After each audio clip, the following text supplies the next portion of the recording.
Motivational ஸ்பீச்ல பார்க்கக்கூடிய ஒரு person யாரு அப்படின்னு பாத்தீங்கன்னா சுஷில் குமார் அப்படிங்கிறவர்.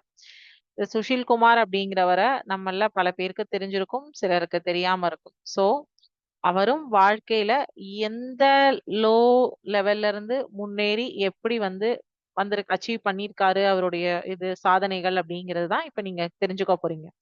சோ சுஷில் குமாரோடைய போட்டோ தான் நீங்க இங்க பார்த்துட்டு இருக்கீங்க. இவர் ஒரு புகழ்பெற்ற இந்திய உலக சாம்பியன் மல்யுத்த வீரர். ஓகேவா? இவர் 2010ல உலக மல்யுத்த சாம்பியன்ஷிப்ல தங்கப்பதக்கம் வாங்கினாரு. 2012ல ஒலிம்பிக்ல வெள்ளிப் பதக்கம். 2008 பெய்ஜிங் ஒலிம்பிக்ல வெண்கலப் பதக்கம் எல்லாமே அச்சீவ் பண்ணியிருக்காரு. இவர் ஒரு புகழ்பெற்ற மல்யுத்த வீரர். ஆனா ஒரு சாதாரண நடுத்தரத்துக்கும் கீழே உள்ள குடும்ப வகையை சார்ந்தவர் தான் இவர். இவருடைய ஃபாதர் பாத்தீங்கன்னா ஒரு டிடிசி பேருந்து ஓட்டுநரா தான், பஸ் டிரைவரா தான் இருந்திருக்காரு. அம்மா ஹவுஸ் ஒய்ஃப். இவர் சுஷில் குமார் அவருடைய உறவினர் சந்தீப் அப்படிங்கிறவரால தான் இந்த மல்யுத்தத்துக்கு வரணும் அப்படிங்கிற ஒரு ஆர்வத்தை அவருக்கு கிடைச்சது. அட் லாஸ்ட் அவருடைய ஃபேமிலியில இறுதியில அவரோட குடும்பத்துல ஒரே ஒரு மல்யுத்த வீரரை மட்டுமே ஆதரிக்க முடியும் அப்படிங்கிறதுனால அவர் இந்த மல்யுத்தத்தை கைவிட்டுட்டாரு. குறைந்தபட்ச நிதி, மோசமான பயிற்சி மற்றும் உணவு எதுவுமே இல்லாத போதிலும் சுஷில் குமார் அவருடைய கடுமையான உழைப்பு மற்றும் முழுமையான உறுதியின் மூலமாக உலக புகழ் பெற்ற மல்யுத்த சாம்பியனா மாறினார். இவர் இப்போ இந்திய ரயில்வேல உதவி வணிக மேலாளராக பணியாற்றிக் கொண்டு வருகிறார். சோ அவருடைய ரொம்ப புவர் பேக்ரவுண்ட்ல இருந்து சாப்பிடுறதுக்கே கஷ்டப்படுற ஒரு ஃபேமிலியில இருந்து அவருடைய கடினமான உழைப்பும் விடாமுயற்சியும் உத்வேகமும் தான் அவருக்கு தூண்டி விட்டதுனால அவர் என்ன ஆனாரு, உலக சாம்பியன்ஷிப்பான மாறினார். சோ ஆனா இப்ப அவருடைய ஃபேமிலி சிச்சுவேஷன்னால இருந்தாலும் அவர் ரயில்வேல நல்ல ஒரு பொசிஷன்ல இன்னைக்கு உட்கார்ந்திருக்கார். பட் அதனுடைய அந்த இத அச்சீவ் பண்றதுக்கு, அவருடைய கோல அச்சீவ் பண்றதுக்கு அவர் எவ்ளோ கஷ்டப்பட்டிருக்கார், எவ்ளோ ஒரு இயலாத சூழ்நிலையிலிருந்து அவர் முன்னேறி வந்திருக்கார் அப்படிங்கிறது தான் நம்ம இதுல இருந்து இன்னைக்கு ஒரு கருத்தா தெரிஞ்சுக்கிறோம். சோ இவர பற்றி பல பேருக்கு நமக்கு தெரியாம இருக்கலாம். தெரியாதவங்க தெரிஞ்சுக்கோங்க. தெரிஞ்சவங்க எக்ஸ்ட்ரா இன்ஃபர்மேஷன் ஆட் பண்ணிக்கோங்க. ஓகேவா? இப்ப நம்ம பாடத்துக்குள்ள போயிடலாமா? ஓகே. லாஸ்ட் கிளாஸ் நேத்திக்கு கிளாஸ்ல தான் மாடுலர் அரித்மெட்டிக் எண்களும் தொடர் வரிசைகளும்ல நம்பர்ஸ் அண்ட் சீக்வென்சஸ் மட்டு எண் கணிதம். இந்த மட்டு எண் கணிதம் அப்படிங்கிறது நம்ம நேத்திக்கு கிளாஸ்ல தான் ஸ்டார்ட் பண்ணினோம். அது ரிலேட்டடான எக்ஸாம்பிள்ஸ் எக்ஸசைஸ் ப்ராப்ளம் 2.3ல ஃபர்ஸ்ட் செகண்ட் சம் வரைக்கும் பார்த்திருந்தோம். அண்ட் தென் உங்களுக்கு மட்டு எண் கணிதம்ங்கிறது நமக்கு 10ஆம் கிளாஸ்ல இருந்து தான் பார்க்குற ஒரு புது டாபிக். 9th ஸ்டாண்டர்ட் வரைக்கும் இந்த மாடுலர் அரித்மெட்டிக்ங்கிறது நீங்க பார்த்திருக்க மாட்டீங்க. 10வதுல தான் இது புது டாபிக்கா பார்க்குறீங்க. சோ இதுல என்ன நம்ம சொல்லியிருந்தோம்னா, ரிப்பீட்டடா செய்யக்கூடிய ஒரு செயல்களை தான் இந்த மட்டு எண் கணிதத்துல நம்ம பொருத்துவோம் அப்படின்னு சொல்லியிருந்தோம். அதாவது நம்மளுடைய வாரத்தின் நாட்கள் 7. அத மாத்தவே முடியாது. Sunday, Monday, Tuesday, Wednesday, Thursday, Friday, Saturday, திருப்பியும் சண்டே, மண்டே, டியூஸ்டே அப்படி அந்த தொடர்ச்சியாக நம்முடைய வால் கிளாக் நம்ம 24 ஹவர்ஸ் ஒரு நாளைக்கு சொல்றோம். ஆனா நம்மளோட வால் கிளாக்ல என்ன இருக்கு? 12 ஹவர்ஸ் தான் இருக்கு. ஏஎம், பிஎம்னு அந்த 12 ஸ்ப்ளிட் பண்ணிக்கிறோம். ஸ்ப்ளிட் பண்ணிட்டு என்ன பண்றோம்? முற்பகல், பிற்பகல், முற்பகல் 12, பிற்பகல் 12 அப்படின்னு சொல்லிட்டு என்ன பண்றோம்? ஒரு சுழற்சி முறையில் நம்ம செய்யக்கூடிய ஒரு செயல்களை கணிதத்தின் அடிப்படையில் மட்டு எண் கணிதம் என்று குறிக்கிறோம் அப்படின்னு சொல்லிட்டு தான் நம்ம நேத்திக்கு பார்த்தோம். இதுதான் அதனுடைய ஒரு டெஃபினிஷன். அதே மாதிரி நம்மளுடைய நார்மல் அடிஷன், சப்ட்ராக்ஷன், மல்டிப்ளிகேஷன் தான் இதுல யூஸ் பண்றோம். எதுவும் நம்ம அல்ஜீப்ரா மாதிரியோ, செட் லாங்குவேஜ் மாதிரியோ அந்த மாதிரி எல்லாம் பெரிய பெரிய அளவுல எல்லாம் யூஸ் பண்றது இல்ல. இந்த சிம்பலுக்கு பேரு சமானம், கான்க்ருவன்ட் அப்படின்னு சொல்லுவோம். சோ அதுக்கான ஒரே ஒரு சிமுலேஷன் நேத்துக்கு பார்த்தது தான். நான் ஜஸ்ட் உங்களுக்கு இன்னைக்கு ரீகாப் பண்ணிட்டு எக்ஸசைஸ் ப்ராப்ளம் போயிடுறேன்.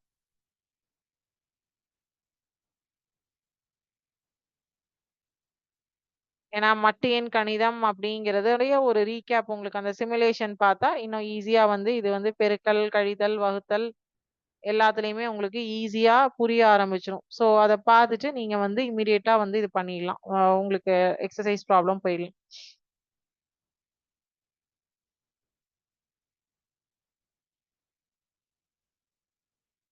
ஸோ இப்ப இங்க பார்த்தீங்கன்னா, ஏ கான்க்ரூவன்ட் பி மாட் என்னு குடுத்துருக்காங்க. இங்க நெறைய சைடுல வந்து கலர் வந்து பால்ஸ் எல்லாம் தெரியுது. ஸோ இங்க என் மாட் என் அப்படின்னு சொல்லியிருக்காங்க. மட்டு என் என் அப்படிங்கிறது. ஸோ இங்க அதே கீழ வந்து 25 மாட் 8ன்னு சொல்லியிருக்காங்க. நான் எண்ணினுடைய மதிப்பு 8ன்னு எடுத்துக்கிறேன். ஏவ வந்து 25ன்னு எடுத்துக்கிறேன். இங்க வேல்யூஸ் மாத்தி உங்களுக்கு காட்டுறேன். ஸோ இந்த 25ல் 8 எத்தனை முறை வகுப்படும் அப்படின்னு பார்த்தீங்கன்னா, 8 3 24. ரிமைண்டர் என்ன? அதுதான் இந்த பி. ஏ அப்படிங்கிறது வந்து வகுக்கக்கூடிய எண், வகுப்படக்கூடிய எண், ரிமைண்டர் மீதி. ஸோ அப்போ 8ஆல் 25ஐ வகுத்தா 1 கிடைக்கும். அததான் வந்து இங்க என்ன சொல்லியிருக்காங்கன்னா, நான் இப்ப வார்த்தையால சொன்னேன். 25ஐ 8ஆல் வகுத்தால் மீதி 1 கிடைக்கும். 25ஐ மீதி 1 கிடைக்கும். இததான் இங்க வந்து என்ன சொல்லியிருக்காங்கன்னா, 25 கான்க்ரூவன்ட் டு 1 மாட் 8. இதேதான் அடிஷன், சப்ட்ராக்ஷன் அண்ட் இது மல்டிப்ளிகேஷன். ஸோ அடிஷன் அண்ட் சப்ட்ராக்ஷனுக்கும் சேம் அந்த ஃபார்முலா நேத்திக்கு கிளாஸ்ல நம்ம அந்த தியரம்ல பார்த்தோம் இல்லையா? ஸோ அது ரிலேட்டட் சம் வந்து ஃபர்ஸ்ட் கொஸ்டின் நம்ம நேத்திக்கு பார்த்திருந்தோம். ஸோ இன்னைக்கு 3rd சம்ல இருந்து இந்த பெருக்கல் வரப்போகுது. ஸோ இப்ப இங்க இந்த பால்ஸ் உங்களுக்கு என்ன சொல்லுது மேம்? எதுக்காக இங்க பால்ஸ் போட்டிருக்காங்க? இப்ப நீங்க இங்க நான் வந்து நம்பர்ஸ மாத்துனேன் சரியா? 29 அப்படின்னு போடுறேன். எண்ணினுடைய மதிப்ப மாத்தல. 8ன்னே வச்சுக்கிறேன். சோ இப்ப இங்க என்னாச்சு? நான் ஏவ மட்டும் தான் சேஞ்ச் பண்ணேன். எண்ண சேஞ்ச் பண்ணவே இல்ல. பட் வந்து இங்க ரிமைண்டர் என்னாச்சு? 5. 8 3 24. 8 4 32. அப்போ 24 தான் இந்த 29ற்கு முன்னாடி நம்பர் 8ஆல் வகுப்படக்கூடியது. அப்ப என்ன ஆகும்? பேலன்ஸ் எவ்வளோ இருக்கு? 5. சோ அந்த ரிமைண்டர் இருக்கிறது தான் இங்க உங்களுக்கு என்ன ஆகுது? ஆரஞ்சு கலர்ல ரெஃப்ளெக்ட் பண்றாங்க. உங்களுடைய வகுப்படக்கூடிய எண்ணிக்கையை வந்து ப்ளூ கலர்ல ரெஃப்ளெக்ட் பண்றாங்க. ஓகேவா? சோ இப்ப நான் எண்ணினுடைய மதிப்பையே மாத்துறேன். எண்ண வந்து 7ஆ மாத்துறேன். 7ஆ மாத்தும்போது இப்ப என்னாச்சு? 7 4 28. இங்க நான் எனக்கு 28 29 வேண்டாம். 26 போடுறேன். 26 போட்டேன்னா 7 3 21 பேலன்ஸ் 5. சோ 26ல 7 3 டைம்ஸ் போனா ரிமைண்டர் 5. அதுதான் வந்து 7 1s are 7, 7 2s are 14, 7 3s are 21. 3 times reminder 5 அப்படிங்கிறது இங்க உங்களுக்கு இந்த நொட்டேஷன்ல சொல்லியிருக்காங்க. ஓகேவா? சோ இப்ப நம்ம எக்ஸசைஸ் ப்ராப்ளம் போயிடலாமா? Exercise question number 3. Solve 5x congruent to 4 mod 6 அப்படின்னு கொடுத்திருக்காங்க. தீர்க்க 5x சமானம் 4 மட்டு 6 அப்படி சொல்லியிருக்காங்க. இந்த சாப்டர்ல இருந்து 2 மார்க் கொஸ்டின்ஸ் வரும். இதுல 2 மார்க் எது 5 மார்க் எது அப்படிங்கறது நான் ஒர்க் அவுட் பண்ணும்போது உங்களுக்கு சொல்லிடுவேன். சோ தீர்க்க சால்வ் அப்படின்னு தான் சொல்லியிருக்காங்க இல்லையா? சோ இப்ப அதான் பார்க்க போறோம். 3வது கேள்வி. Given 5x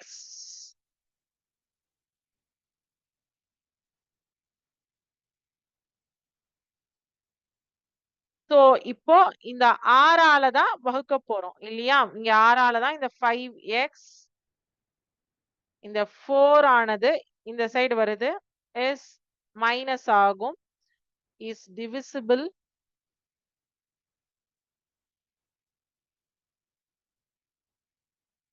by 6. So 5x minus 4 is equal to 6n ன்னு எடுத்துக்கிறேன். For some integer n. ஓகேவா? For some integer n. இப்போ நான் x மட்டும் இந்த சைடு வச்சுக்கிறேன். 5x is equal to 6n plus 4 ஆகும். எக்ஸ மட்டும் இங்க வச்சுக்கிட்டா 6n + 4 டிவைடட் பை 5 அப்படிங்கிறது கிடைக்குது. சோ இப்ப இந்த 6n அப்படிங்கிறது என்னது? ஃபார் சம் இன்டிஜர் n தான் எடுத்திருக்கோமா? 6n for some integer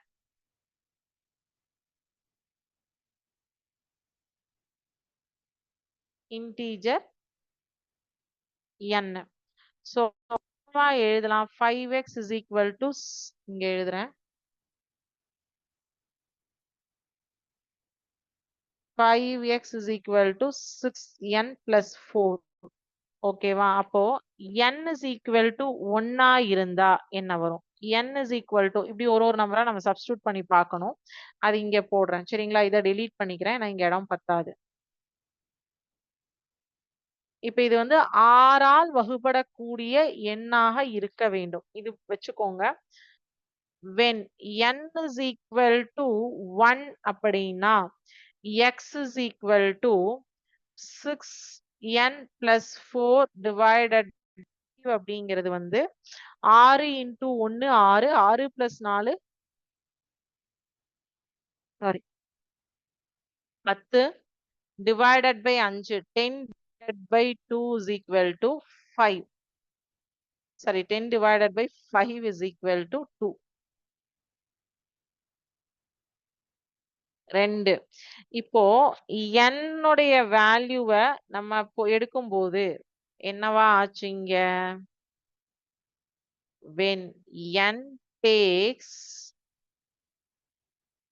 other values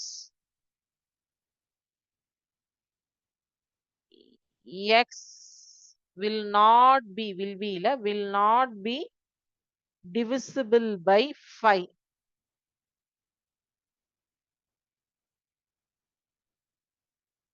இப்போ 10ன்னு வந்ததுனால 5ஆல வகுப்பட்டுச்சு. இப்ப nக்கு வந்து 2ன்னு போட்டோம்னு வச்சுக்கோங்களேன். 6 2 12 12 + 4 16 அப்படின்னு ஆகும். அப்ப மீதியின்றி 5ஆல் வகுப்படாது. 3ஆல போடும்போதும் மீதியின்றி வகுப்படாது. சோ அப்படி வரும்போது 5ஆல் மீதியின்றி வகுப்படக்கூடிய எண் அடுத்தது இங்க எது போட்டா வரும் அப்படின்னு பார்த்தீங்கன்னா, அதாவது n னுடைய இடத்துல எந்த வேல்யூஸ மாத்தினாலும் அது 5ஆல் வகுபடக்கூடிய எண்ணாக இருக்க வேண்டும். பட் இப்ப இங்க வந்து 2 போட்டா வராது.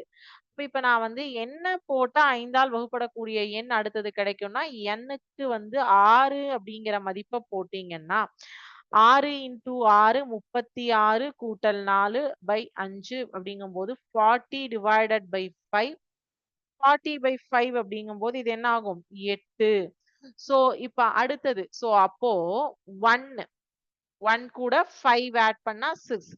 6 கூட 5 ஆட் பண்ணுங்க. Is equal two 11. 11 போட்டீங்கன்னா 11 6 66 66 கூட்டல் 4 70 டிவைடட் பை 5. சோ 70/5 அப்படிங்கும்போது இதனுடைய மதிப்பு 14. அப்போ பாசிபிள் வேல்யூஸ் ஆஃப் x என்ன இருக்க முடியும்? 2 8 14. அங்க கொஸ்டின் என்ன கேட்டிருந்தாங்க? 5x congruent to 4 mod 6 இதுதானே கொஸ்டின் கொடுத்திருந்தாங்க. அப்போ therefore the possible values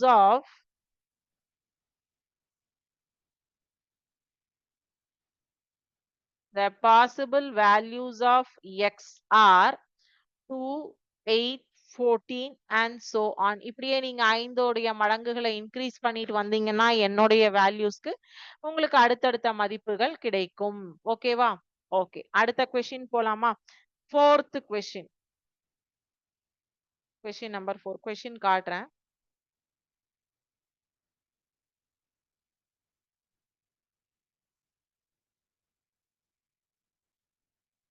தீர்க்க இதுவும் அதேதான். Solve 3x - 2 congruent to 0 mod 11 மட்டு 11 அப்படின்னு கொடுத்திருக்காங்க. சோ இப்போ எந்த மதிப்பு வந்து xற்கு வரும்?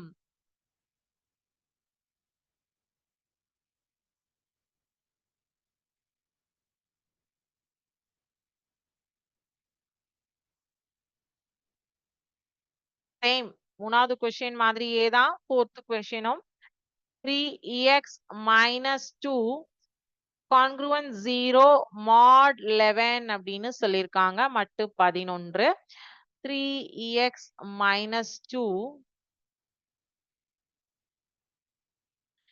equal to 11n அப்படின்னு எடுத்துக்கிறோம். For some integer n.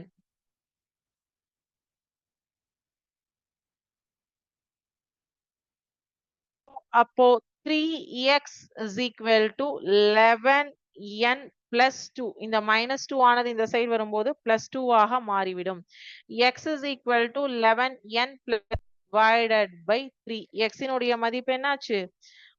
divided by 3. அப்போ n இனுடைய இடத்துல 2 substitute பண்றேன். n is equal to 2. When n is equal to 2 அப்படின்னு எடுத்தீங்கன்னா x is equal to 11 into 2 plus 2 divided by 3, which is 22 plus 2 is 24 divided by 3 is equal to 8. இது மூன்றால் வகுபடக்கூடிய மீதியின்றி வகுபடக்கூடிய ஒரு எண். So when n is equal to 5 மீதியின்றி வகுப்பட வேண்டும். When n is equal to 5 மூணு மூணா add பண்றேன் நானு. x is equal to 11 into 5 plus 2 divided by 3. 11 5 55 55 கூட்டல் 2 57 by 3. 57 by 3னா 19. So 8 19. So அப்போ அடுத்தடுத்த எண்கள் என்ன வரும்? For other values of n, x will not be divisible by 3.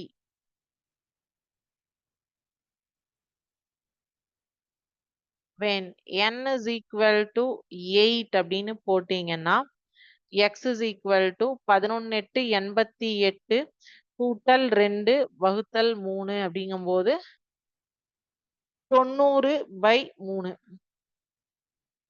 which is 3 3 3 9. x இனுடைய மதிப்பு 30 அப்படின்னு வரும். So அப்போ உங்களுக்கு 8 19 30. x is equal to 8 19 30 and so on.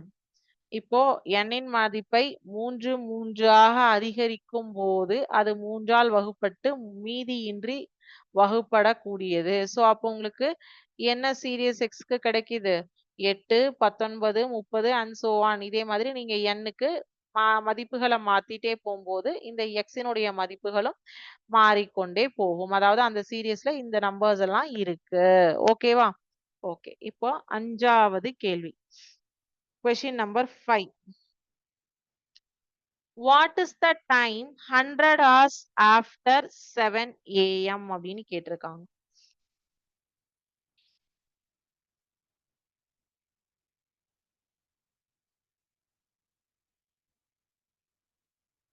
முற்பகல் 7 மணிக்கு 100 மணி நேரத்திற்கு பிறகு நேரம் என்ன அப்படின்னு சொல்லி கேட்டிருக்காங்க.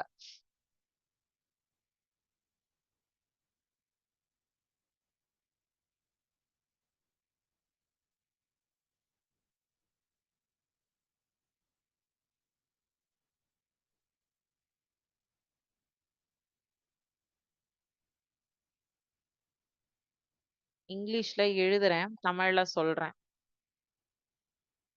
Since 7 comes in the clock,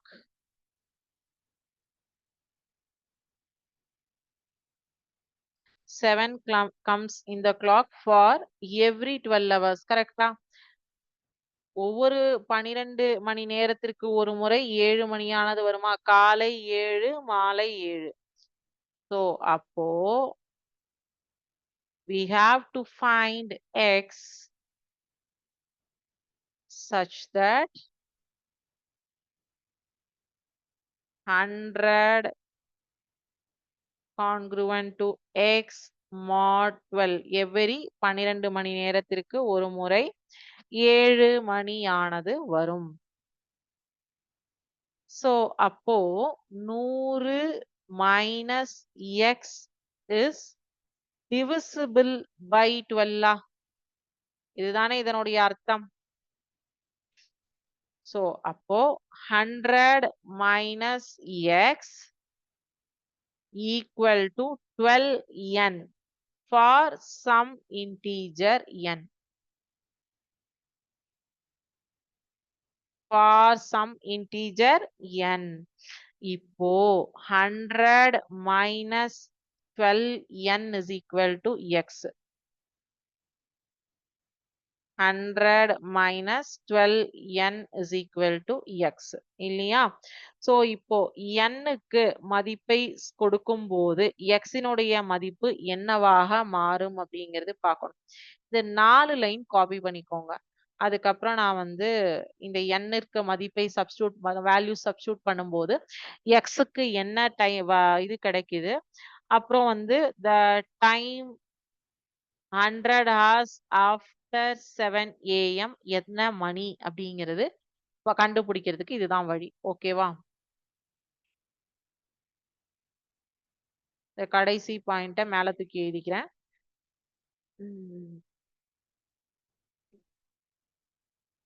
100 minus 12n is equal to x. Okay. When n is equal to 1 அப்படின்னா x இனுடைய மதிப்பு x is equal to 100 minus 12 is equal to 88. When n is equal to 2 அப்படின்னா x is equal to 100 minus 12 24. 100ல 24 கழிச்சா 76. When n is equal to 3 அப்படின்னா x is equal to 100 minus 12 3 36. 100ல் 36 கழித்தால் 64. When n is equal to 4, x is equal to 100 minus 12 4 48 balance 52. 100ல 48 கழிச்சா 52. இதே மாதிரி and so on போட்டுக்கோங்க. n is equal to 8 ஆக இருந்தால் x is equal to 100 minus 12 8 96 which is equal to 4. ஓகேவா? இப்போ n is equal to 8 ஆக இருக்கும்போது x இனுடைய மதிப்பு 4 அப்படின்னு கிடைக்குது. இந்த 4 அப்படிங்கிறது நம்மளுடைய கிளாக்ல இருக்கக்கூடிய மினிமம் வேல்யூ. அப்ப இதை என்ன எழுதணும்னா when வெயிட் பண்ணுங்க when n is equal to 8 the value of x the value of x is 4 which is minimum.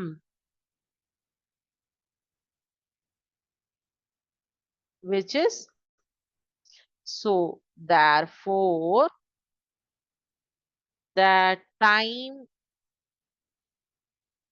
100 hours after 7 AM is 7 plus 4 is equal to 11 o'clock, which is 11 AM. அதாவது nக்கு substitute பண்ணிட்டு வரீங்க values என்னுடைய மதிப்பை எக்ஸுக்கு கிடைக்கக்கூடிய விடை நம்ம வால் கிளாக்ல ஃபைண்ட் ஆகிற ஒரு வேல்யூவா எப்ப வருதோ அது வரைக்கும் எண்ணிற்கு மதிப்பை சப்ஸ்டிட்யூட் பண்ணி கொண்டு வந்துட்டே இருக்கும் சிம்பிளிஃபை பண்ணி. ஸோ 4 அப்படிங்கிறது நம்மளுடைய வால் கிளாக்ல என்ன ஆகுது, நம்மளுடைய வால் கிளாக்ல வந்து நமக்கு என்ன கிடைக்குது, டைம் வந்து 4 அப்படிங்கிறது இருக்கு. அப்போ இந்த 7 உடன் 4ஐ கூட்டினால் 11 மணி.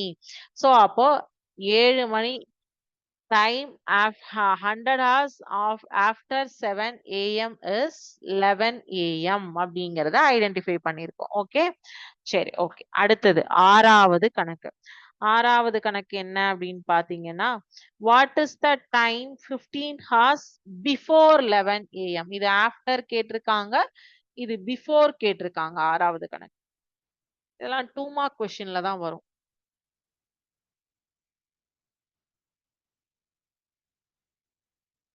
15 congruent to x mod 12. Because நம்மளோட கிளாக் வந்து 12 தானே. ஸோ 15 கழித்தல் x is equal to 12n for some integer n எடுத்துக்கோங்க.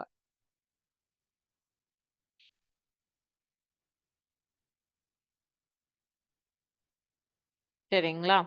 So 15 minus x is a multiple of 12.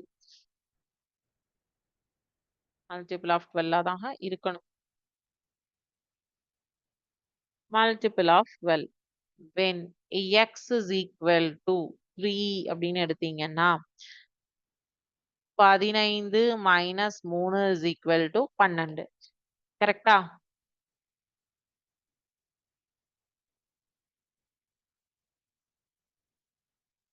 Multiple of 12 therefore the time 15 hours before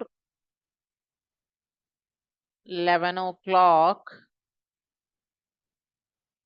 is 11 minus 3 is equal to 8 o'clock.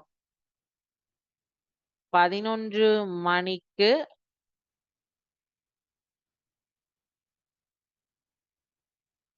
11 மணிக்கு 15 மணி நேரத்திற்கு முந்தைய நேரம் என்னன்னா 8 PM 8 மணி பிற்பகல் 8.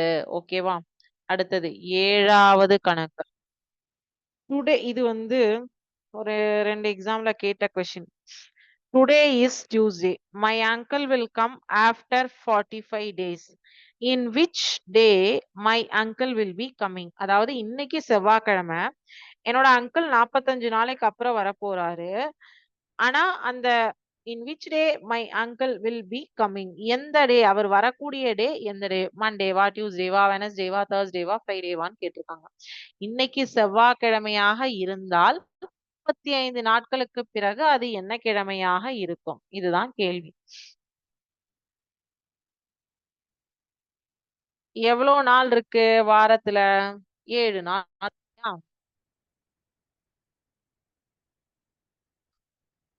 Since 8வது கணக்கு நீங்களே ஹோம்வொர்க் ட்ரை பண்ணலாம். Since there are 7 days in a week, we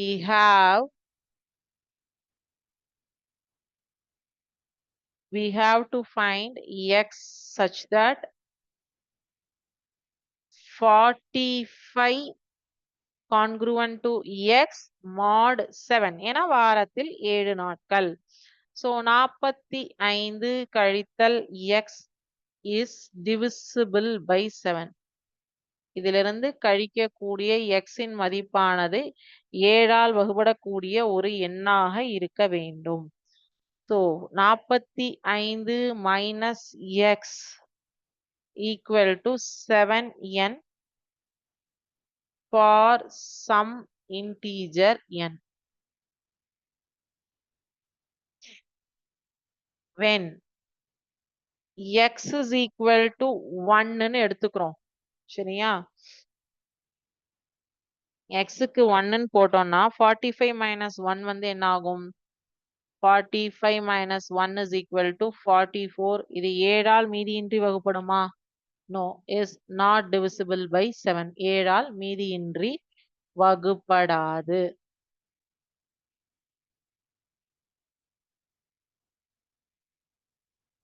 Not divisible by 7. 44 வந்து not divisible by 7. நான் just சிம்பல்ல மென்ஷன் பண்ணியிருக்கேன். x is equal to 2ஆக இருந்தால் 45 minus 2 43. இதுவும் மீதியின்றி வகுப்படாது. அப்போ x is equal to 3ஆக இருந்தால் 45 கழித்தல் 3 42 is divisible by 7 இல்லையா?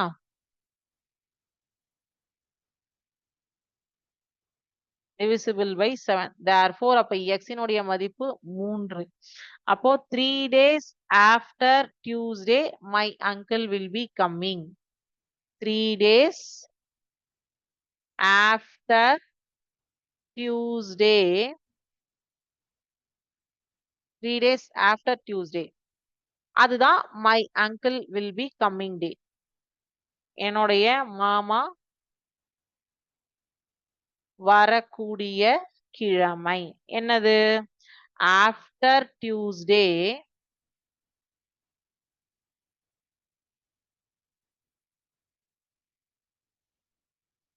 டியூஸ்டேக்கு அப்புறம் 3 நாள் வெனஸ்டே, தர்ஸ்டே, ஃப்ரைடே.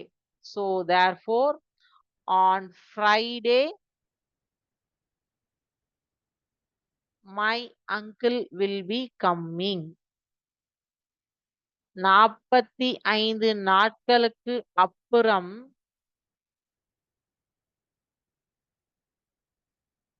45 நாட்களுக்கு அப்புறம் என்னுடைய அங்கிள் வராரு. ஆனா அவர் இன்னைக்கு செவ்வாய்க்கிழமையாக இருந்தால் 45 நாட்களுக்கு அப்புறம் அவர் வரக்கூடிய கிழமை ஃப்ரைடே. இது வந்து not divisible by 7, not divisible by 7. அதுக்கு தான் இது எழுதியிருக்கேன். ஸோ இது 7 மடங்கு அல்ல. 7 மடங்கு அல்ல. அதை எழுதிட்டு டெலீட் பண்ணியிருக்கேன். ஸோ டிவிசிபிள் பை 7 வரதுனால இங்க எக்ஸின் எந்த மதிப்பிற்கு டிவிசிபிள் பை 7 வருதோ அதைத்தான் நம்ம வந்து நம்மளுடைய வாரக்கிழமைகள் கூட ஆட் பண்ணி அதுல இருந்து வரக்கூடிய 3வது நாள் எந்த நாள் அப்படின்னு பாத்தீங்கன்னா ஃப்ரைடே, வெள்ளிக்கிழமை என்னுடைய அங்கிள் வராரு. ஓகேவா? சோ கேள்வி நீங்க ஹோம்ஒர்க்கா ட்ரை பண்ணலாம், 9ம் ட்ரை பண்ணலாம். 10 மட்டும் நான் அடுத்த கிளாஸ்ல வந்து சொல்லித்தரேன் உங்களுக்கு. 8 and 9 நீங்க ஹோம்ஒர்க்கா எடுத்துக்கலாம், இல்லைன்னா 9 and 10 கூட பண்ணலாம். அடுத்த கிளாஸ்ல நம்ம சீக்வென்சஸ், தொடர் வரிசைகள் அப்படிங்கிற நியூ டாபிக் பார்க்க போறோம். அதுவும் வேற புது டாபிக் தான். ஓகேவா? சோ இன்னைக்கு பார்த்ததுல ஏதாவது டவுட்ஸ் இருக்கா?